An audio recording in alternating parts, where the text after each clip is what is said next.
Okay, good afternoon. Thank you very much for coming for this very special occasion here in the USC basketball tradition. I'd like to tell you the format of what we're going to do today. We're going to have our athletic director, Pat Hayden, make some opening comments. Then we're going to have our new basketball coach, Andy Enfield, make some comments. Then we will take questions from the media, please. And then we will do some one-on-ones with the media. So without further ado, let me bring up Pat Hayden. Thank you, Tim. Thank you. Nice to have all my employees applauding for me. Thank you. I like that. Good afternoon and welcome. I'm glad you're here. Before I introduce a new coach, I wanted to thank a number of people who have really made this day and this decision possible. In our staff, Donna Heinel, J.K. McKay, Mark Jackson, I think some of them or all of them are here. And in particular, Steve Lopes, our Chief Operating Officer, have really spent a lot of time over the last 3-4 months arriving at this moment, a really important moment for us. Thank you very much. And also a special thanks to Jed Hughes of Korn Ferry, who helped us over the last 3 months as well. Another special thank you goes to Bob Cantu, Dieter Horton, and Tony Miller, our coaches, who, under difficult circumstances, really showed their class. I'm just so proud to be associated with those guys. It's a very, very difficult job they had, not knowing what their future would be. But they were fantastic Trojans, honorable men, and we will support them any way we can going forward. So I really want to thank our basketball staff.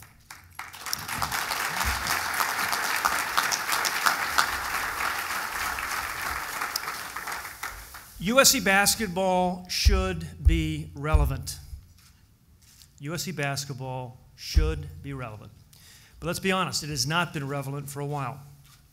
We're about to change that, we believe. We believe we have many, many assets here at USC to make us relevant and actually a force in basketball. We have a top school, ranked 23rd in U.S. News Report. We've got great athletic and basketball facilities, as you're well aware. We've got a stable conference in the Pac-12. You've got Los Angeles. You've got great high school basketball being played within a free throw of here. And you've got an athletic department that wants to win basketball in the worst way, win it and have a great program, not just a year or two of good basketball, but build a long-term successful basketball program. That is where we see ourselves. We want to reset the basketball culture starting today. What we've been missing really is the right leadership for our program, and why we believe we have that in Andy Enfield. You know, with all due respect, taking a good look at Andy and then taking a good look at his wife Amanda, that he's got an eye for talent and he's an exceptional recruiter. Amanda, we want to welcome you to the Trojan family as well. They have 3 fantastic kids. We hope this is going to be a great journey for you. Your kids will be hanging out with my grandkids as we go to basketball games and volleyball games and the whole bit. But the Trojan family is a very special family, and you're now part of it. So welcome, Amanda, and your family.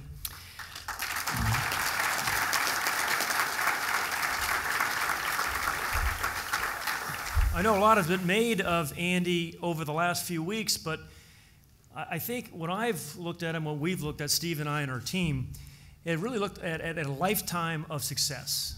He is the son of 2 educators. Both his parents were teachers. He was his high school valedictorian, went on to a great institution, played basketball at Johns Hopkins, where he scored over 2,000 points, set a record, as some of you know, in free throw percentage shooting. Then went on and worked for Anderson Consulting, got his MBA at Maryland, has been a part of 2 startup companies that have been very, very successful. Had a great, very successful pro basketball coaching career where he developed a lot of over 100 professional basketball players. Worked with Rick Pitino in Boston as well as an assistant. And then 5 terrific years at Florida State, where he was an assistant for Leonard Hamilton, who had nothing but good things to say about Andy when I talked to him several times over the last week. In the last 2 weeks, as you know, he's had an incredible run in the tournament. So why Andy? I think it's some of the life success that I've talked about. It hasn't just been the last 2 or 3 weeks. Certainly those 5 years of great work at FSU. The turnaround of the basketball program over the last 2 years. Let's be honest, we do have a turnaround situation here. We think Andy's can handle that. He's young, he's innovative. innovative. He's a proven recruiter. But more importantly, he's a teacher, and he can develop talent. That is very, very attractive to us. He's had a long, long record of doing just that. Academics are important to him, as you can tell by his academic background and his parents as well. And his up-tempo offense and style are also attractive, and I think will resonate well with the basketball community locally and internationally and nationally, of course, also. So it gives me great pleasure to introduce our next basketball coach, Andy Enfield. Andy?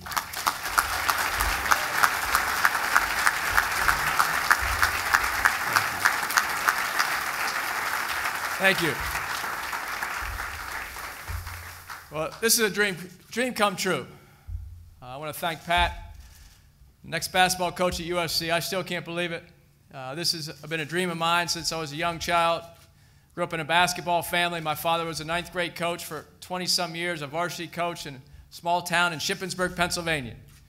So to be here in front of you today is just an unbelievable dream, something I've been working towards for many, many years.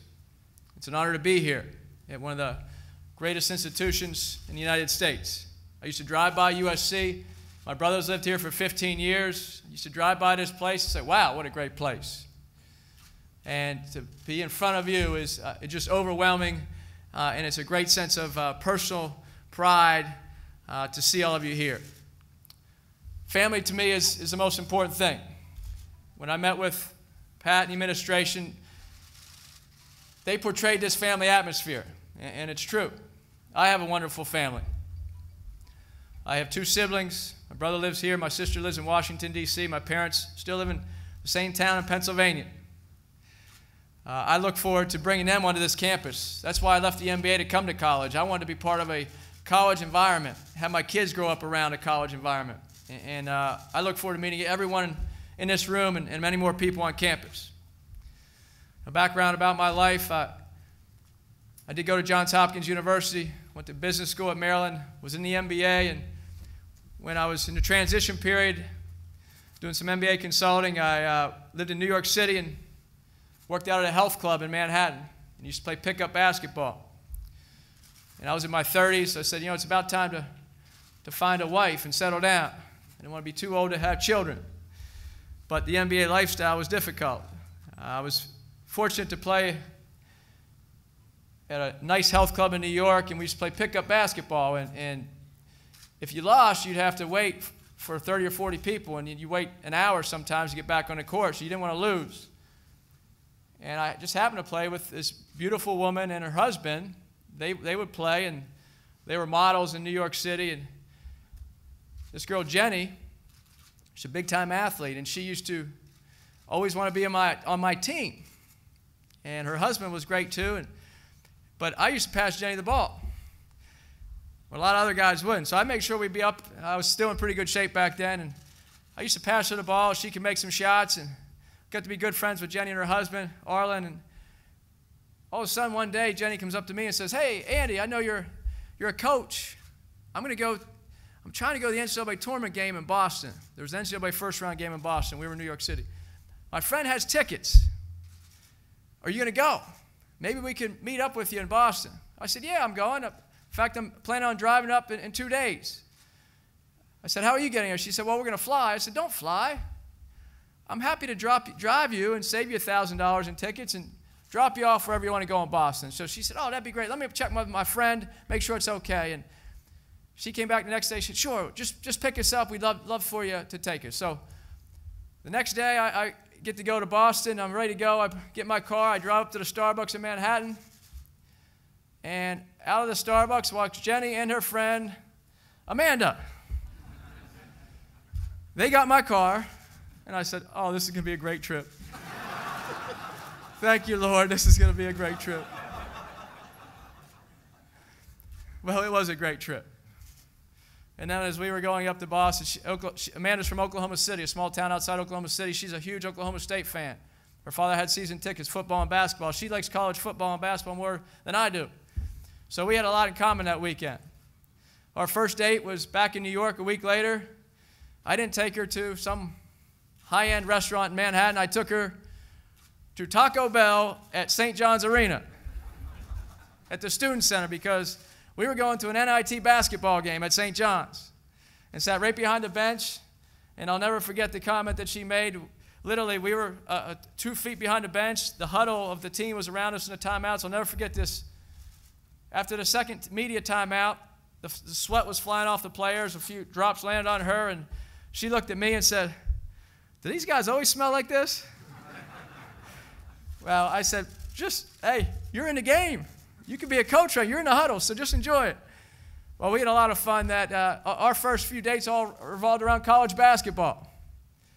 Amanda would go into a sports bar in Manhattan by herself, and when you're a female going into a sports bar in Manhattan, you're one of very few females in the bar. She'd sit by herself and tell the bartender to put on a Oklahoma State football game on the one satellite. Of course, they couldn't play it over. It'd be a riot if you put OSU on the whole screen. But she would sit by herself and watch OSU football by herself. And I said, man, that's the type of woman I want to be married to.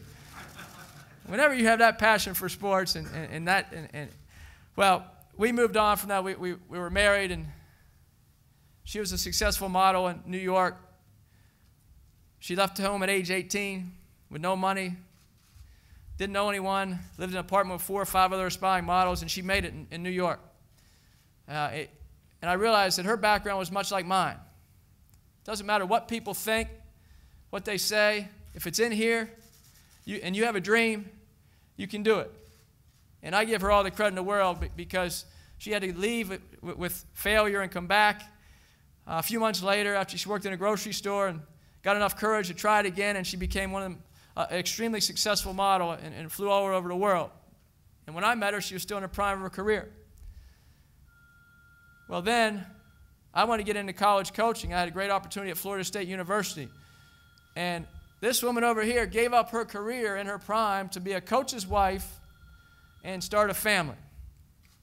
And we moved to Tallahassee, Florida, which is a great place, but it's not Manhattan. It's not Los Angeles or Milan or Paris or London, wherever she's been. We have 3 beautiful young children. We had a great time at Florida State. It's a football school like this. Helped Leonard Hamilton, my boss there, build the program up. Went to 3 or 4 straight NCAA tournaments. I went to 3, a Sweet 16 appearance. Won the ACC last year in my first year as a head coach. Those guys that we helped build the program with, and I give Leonard amazing credit because he's a master at building basketball programs, and I learned a lot from that. He was at Oklahoma State, at Miami, and then Florida State, and he learned how to build programs. And so when I was prepared to take a head coaching job at Florida Gulf Coast University, I had to build a program. I know most of you before 2 weeks ago had never heard of FGCU. Certainly didn't know where it was, what the letter stood for, what the mascot was. But I'm sure most of you that have watched TV in the last 2 weeks now know. Well, I took what I learned from Leonard and tried to instill that with building a program at Florida Gulf Coast University.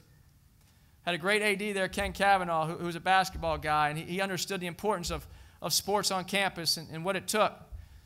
But when I walked in there, I lost our leading scorer, leading rebounder, who was the same guy, and our leading assist man. They left the program because they didn't want to go to class, did some things off the court, and we were trying to build a culture of winning with positive attitudes and build something special. It took us about 1.5 years before I said, wow, we're a really good basketball team, but more importantly, we have a chemistry among our players and our program that I've never seen before. And if we can keep this up, we are going to do something special this year.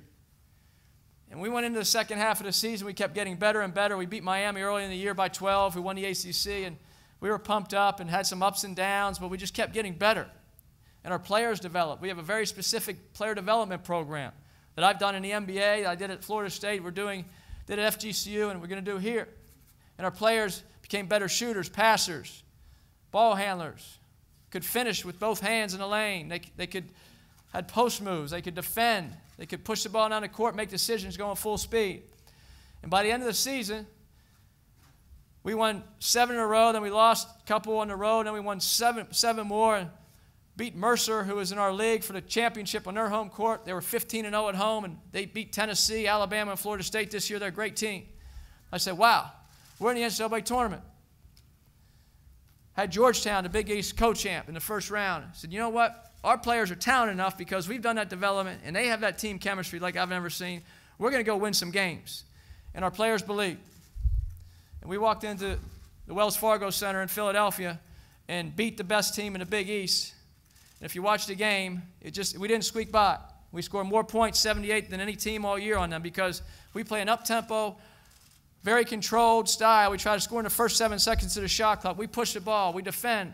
We're top 20 in the nation in steals. My shooting guard was third in the nation, Bernard Thompson, third in the nation in steals. And we ran, and we threw alley-oops, and we kicked out, we hit threes, and we defended. It was something we had worked for the last 2 years. It was unbelievable to see how good our players were at that time. Then we went into the second round against San Diego State, who had such a tremendous year, and what a great coach they have. And we scored 81 points in that game with the same style and the same flair. And now we're in the Sweet 16 at Florida Gulf Coast University. And that was something that you might say, well, how did you get there? Well, that was 20 years, maybe 30 years of me sitting on the couch with my father watching ACC basketball growing up and going out in the backyard and dreaming about having my own program and learning from Mike Dunleavy, who I coached in Milwaukee, Rick Pitino in Boston, Leonard Hamilton at Florida State. Learning from all the great coaches I've watched and coached with and against, and implementing a style of basketball and a culture of winning to be successful. And that's what we did. And I'm so proud of those players. And it was a most heartbreaking few minutes of my life when I told them I was coming to USC. But at the same time, this is still a dream. This is where I want to be. And I know they say, well, you're an East Coast guy. Well, if you're a basketball coach, you can coach anywhere. If you can recruit anywhere. And if you have a winning culture and a program, you can win big anywhere.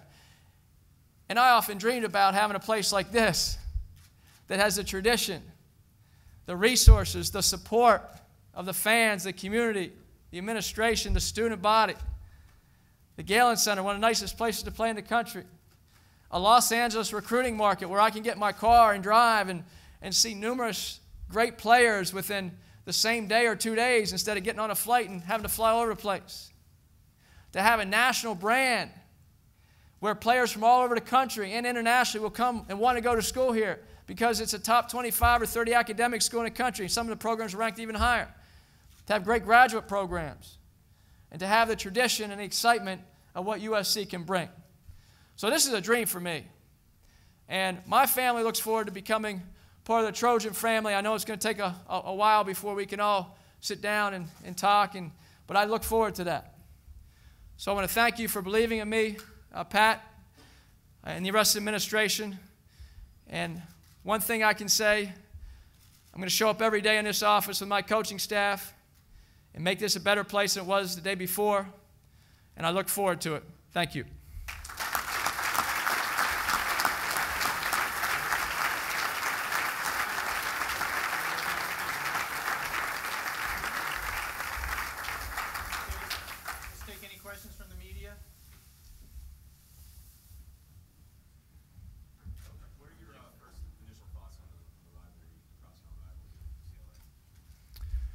Well, UCLA has a tremendous basketball tradition.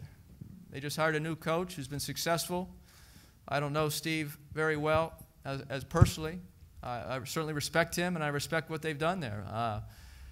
I'm focused on USC and what we're going to do. I'm focused on the future of USC basketball and no one else.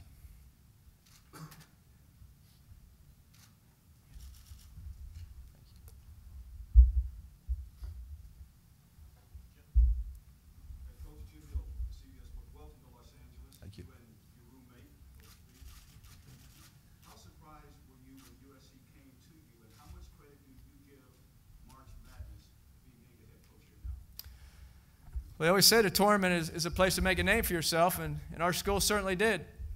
I think they did a study when some of the other mid-majors went to deep in the tournament. It was $500 million, $700 million worth of advertising. So my first reaction was, look what we did for the school at Florida Gulf Coast University and the surrounding community of Southwest Florida, because that's what it's all about. When you're a head coach, the second thing, when a man and a guy we receive so much national media attention because of our team success, but also our personal backgrounds. And she said, and I said many times, it's not about us as people or coach or the wife. It's about our team and our university. Sure, we all made names for ourselves. The university, the Southwest Florida community, and myself in the coaching industry. But I've been doing this a long time. I know a lot of people, but to get a job like USC, you have to do something. You have to prove that you're a winner, and you have to prove that you've done something. And I think we did that, and that's why I'm so excited to be here.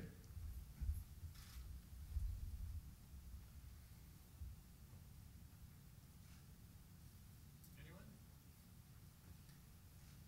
Have you started looking around for assistant coaches yet? Yes. My intention is to hire the best staff, most well-rounded staff as possible. We are a national university here.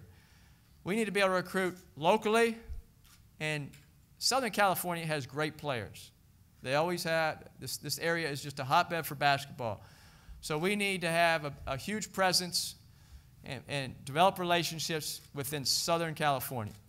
However, USC is a national and worldwide known university with great academics, great tradition. So my plan is to be able to go into any home in the United States and tell them what we have, and hopefully my staff will be able to do that. I plan on having a Southern California presence on my coaching staff, someone that knows the area, has been here, or worked with people in the area, and just make decisions here in the next week, 10 days, to make sure we have the staff that I'm comfortable with and can do that. Have you had a chance to talk to the returning players at all, and how important is that for you when you look at the way things set up for this year? We just met the players this morning, just flew in late last night. I look forward to meeting them individually. I think it's important that we develop relationships. We'll get on the court for workouts next week. I'm leaving for the Final Four, and I know I need to hire a coaching staff as well, talk to some people, come back, meet with all the players, probably Monday and Tuesday, get them on the court, and we'll start from there.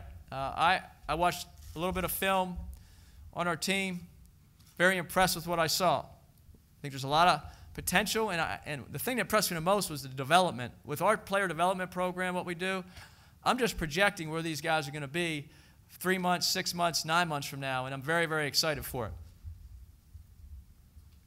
Coach, a lot of the players that you're going to have are older, experienced, senior-type guys. You talked about, in your first speech about how Florida Gulf Coast was a 2-year process for you. With a lot of those guys, and what we saw at the tournament was a 2-year process. How far do you think you can take the upperclassmen that are coming back next year in a year's worth of time? Well, at FGCU, if we didn't have the upperclassmen, we never would have achieved what we did. Sherwood Brown had an okay sophomore year.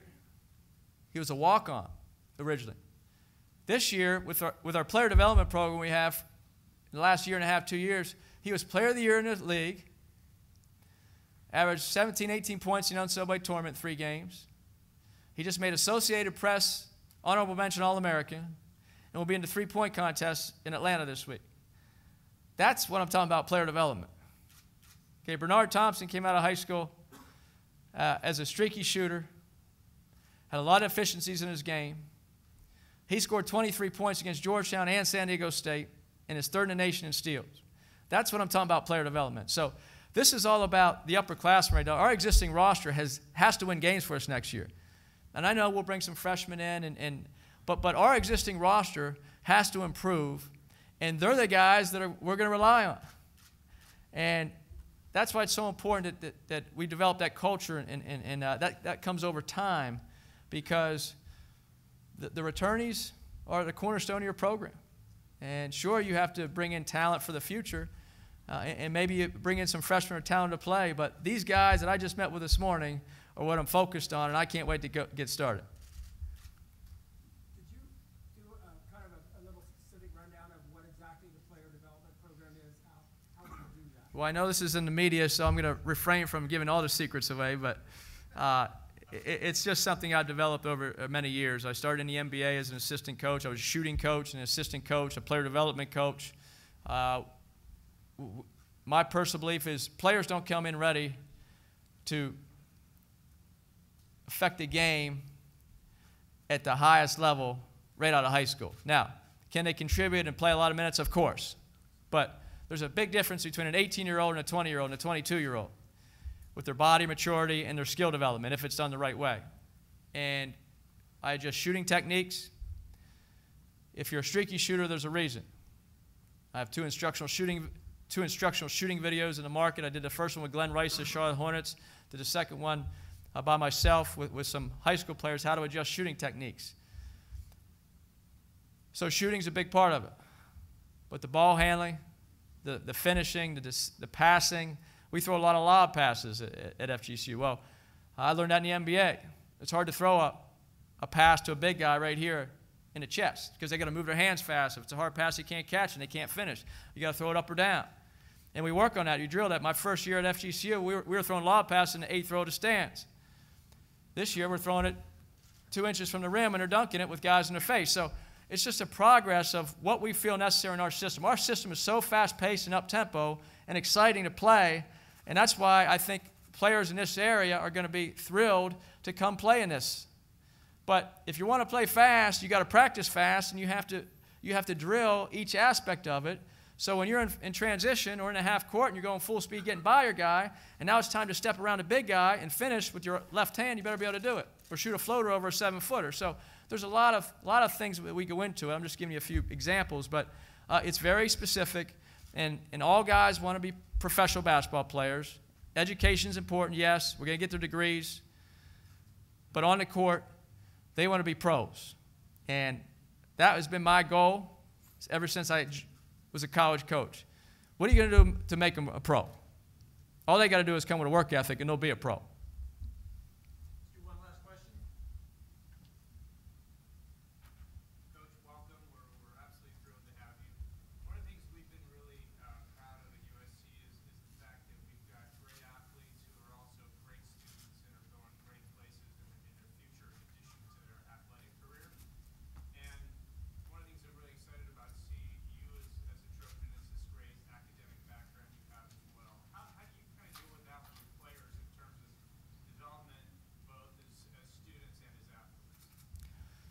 Well, as Pat said, I'm a son of 2 school teachers.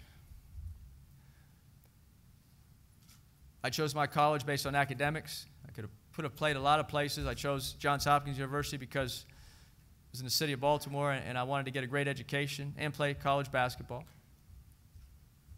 Went back to get my MBA in finance, University of Maryland, and I had a great appreciation of the value of education, what it can do for you in the real world and throughout your life. I didn't necessarily understand it as much when I was doing it, but when I was done with it and look back, it's amazing. And the intriguing thing about USC is it's one of the top academic institutions in the world. The alumni base here is astounding. Just the USC alumni have been so successful, and a lot of them still live in this area. And it's important for my basketball players to engage not only the student body, but from an educational standpoint, the alumni. I bring speakers into my basketball program. I encourage our players. We set up anywhere from 5 to 10 to 15 meetings outside within the community, different specific businesses. If they want to be at communications, we'll give them 8 meetings or not interviews, but to find out more about their field. If they want to go into finance, they want to go to be a teacher. So I think it's important that they get a well-rounded college experience. I don't mess around with education. I know what it did for me. I know what it's done for a lot of people. Our kids are going to go to class. We'll give them all the support they need. And when I was a student athlete and I had an 8 a.m. class, I just talked to my FGCU team about this a few weeks ago. Do you really think I wanted to go to class at 8 a.m.? Do you think I really enjoyed sitting there for an hour and a half until 9:30? No. But you do it because you're committed to success. You're committed to being a student athlete. And we have tutors, we have study hall, we have great academic support here. And I spend a lot of time personally with our players about the value of education, about the value of engaging the student body and the community. And we try to bring the community to us, and we try to go to the community.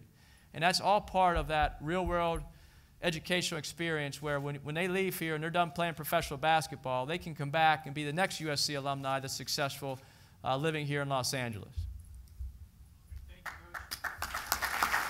Now? Thank you.